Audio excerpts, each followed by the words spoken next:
I must admit that I too, among hundreds of millions of educated people, was under the impression that the African slave trade was the sole responsibility of the Christian Europeans, the white race. That is, until I started exploring the subject in greater depth, and especially after reading an incredibly enlightening book called The Legacy of Arab Islam in Africa by John Alambila Azuma. My whole perspective and understanding has changed dramatically, and I would like you to tell us more about this subject. The success of Muhammadan Islam in deceiving, misinforming, deforming and contorting both history and reality over a period of almost 1400 years has been astounding. That is, until now. The greatest tragedy about this particular subject is that most of the descendants of African slavery, the black people in the Americas, around the world, as well as among the African blacks, are totally ignorant of the actual facts. Before we lose the concentration of our listeners, I would like to make the following statement and then prove it. That the worst, most inhumane and most diabolical institution of the black African slave trade was initiated, refined, perpetrated and implemented by the Mohammedan Arabs and later aided and abetted by the black converts to Mohammedan Islam. I predict that, as usual, the two subcultures, those of denial of facts and of political correctness, will attack us without once disproving a single statement and or conclusion that we make. Slavery was not created by the white races, because it has existed throughout human history and practiced by every tribe, culture, civilization, racial group and religion. In fact, the very word slavery has its root in the name Slav, based upon the Slavic peoples of Europe who were subjugated by other Europeans. It is not common knowledge that the Arabic word abd is synonymous with the meaning of slave. For example, Abdullah means literally the slave of Allah, and that in the language of the Arabs, all black peoples are called abid, plural, for slaves. While much has been written concerning the transatlantic slave trade, surprisingly little attention has been paid to the Islamic slave trade across the Sahara, the Red Sea and the Indian Ocean. While the European involvement in the African transatlantic slave trade to the Americas lasted for just over 3 centuries, the Arab involvement in the African slave trade has lasted 14 centuries, and in some parts of the Mohammedan world is still continuing to this day. The birth of Mohammedan Islam and its conquests brought about the birth of institutionalized, systematized, and religiously sanctioned slave trade on a massive and global scale. In fact, the Quran allows the taking of slaves as booty or reward for wars of aggression against any and all unbelievers, most of the human population. This has led to an enormous number of so-called holy wars, jihad in Arabic.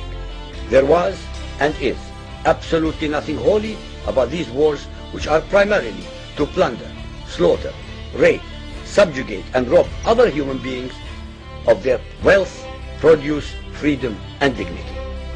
Mohammedan Muslim states and tribes attacked other non-Muslim groups to achieve these objectives. Although Islamic jurisprudence laid down regulations for the treatment of slaves, however, incredible and heinous abuses have occurred throughout the history of Mohammedan Islam. By the Middle Ages, the Arabic word abd was in general used to denote a black slave, while the word mamluk referred to a white slave. Ibn Khaldun, 1332 to 1406, the preeminent Islamic medieval historian and social thinker, wrote, "The Negro nations are, as a rule, submissive to slavery, because they have attributes that are quite similar to dumb animals." It should also be noted that black slaves were castrated based on the assumption that the blacks had an ungovernable sexual appetite. When the Fatimid Caliphate came to power in Egypt, they slaughtered all the tens of thousands of black military slaves and raised an entirely new slave army. Some of these slaves were conscripted into the army at age 10. From Persia to Egypt to Morocco, slave armies from 30,000 to up to 250,000 became commonplace. The Islamic slave trade took place across the Sahara Desert, from the coast of the Red Sea, and from East Africa across the Indian Ocean. The Trans-Sahara trade was conducted along 6 major slave routes.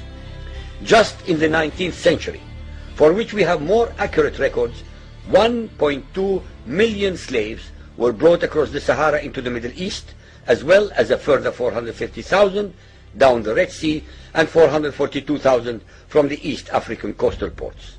That is a total of 2 million black slaves just in the 1800s. At least 8 million more were calculated to have died before reaching the Muslim slave markets. A comparison of the Islamic slave trade to the American slave trade reveals some extremely interesting contrasts. While 2 out of every 3 slaves shipped across the Atlantic were men, the proportions were reversed in the Islamic slave trade. 2 women for every man were enslaved by the Muslims. While the mortality rate of slaves being transported across the Atlantic was as high as 10%, the percentage of slaves dying in transit in the Trans-Sahara and East African slave market was a staggering 80 to 90%. While almost all the slaves shipped across the Atlantic were for agricultural work, most of the slaves destined for the Muslim Middle East were for sexual exploitation as concubines, in harems, and for military service. While many children were born to the slaves in the Americas, the millions of their descendants are citizens in Brazil and the United States. Today, very few descendants of the slaves that ended up in the Middle East survive. While most slaves who went to the Americas could marry and have families, most of the male slaves destined for the Middle East were castrated, and most of the children born to the women were killed at birth. It is estimated that possibly as many as 11 million Africans were transported across the Atlantic, 95% of which went to South and Central America, mainly to Portuguese, Spanish, and French possessions. Only 5% of the slaves ended up in what we call the United States today. However, a minimum of 28 million Africans were enslaved in the Muslim Middle East.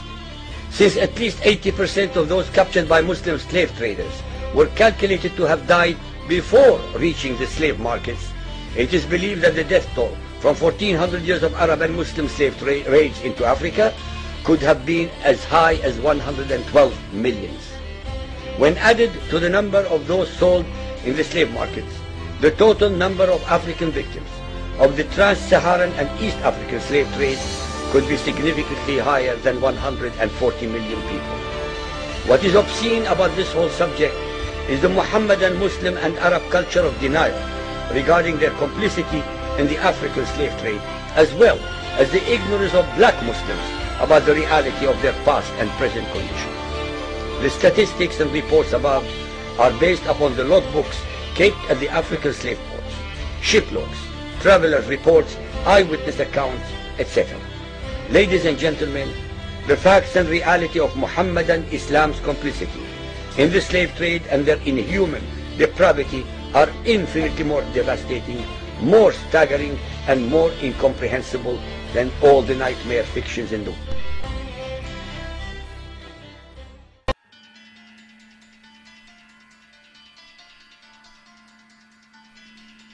This is the construct.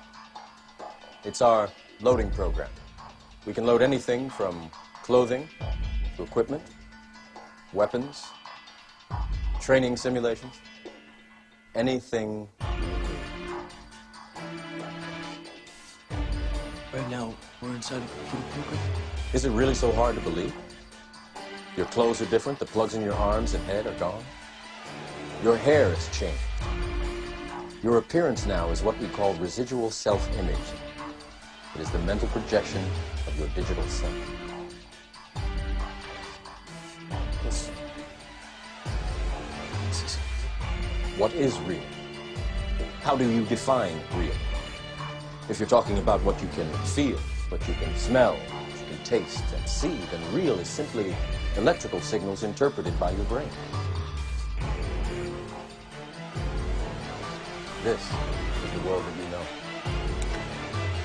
The world as it was at the end of the 20th century.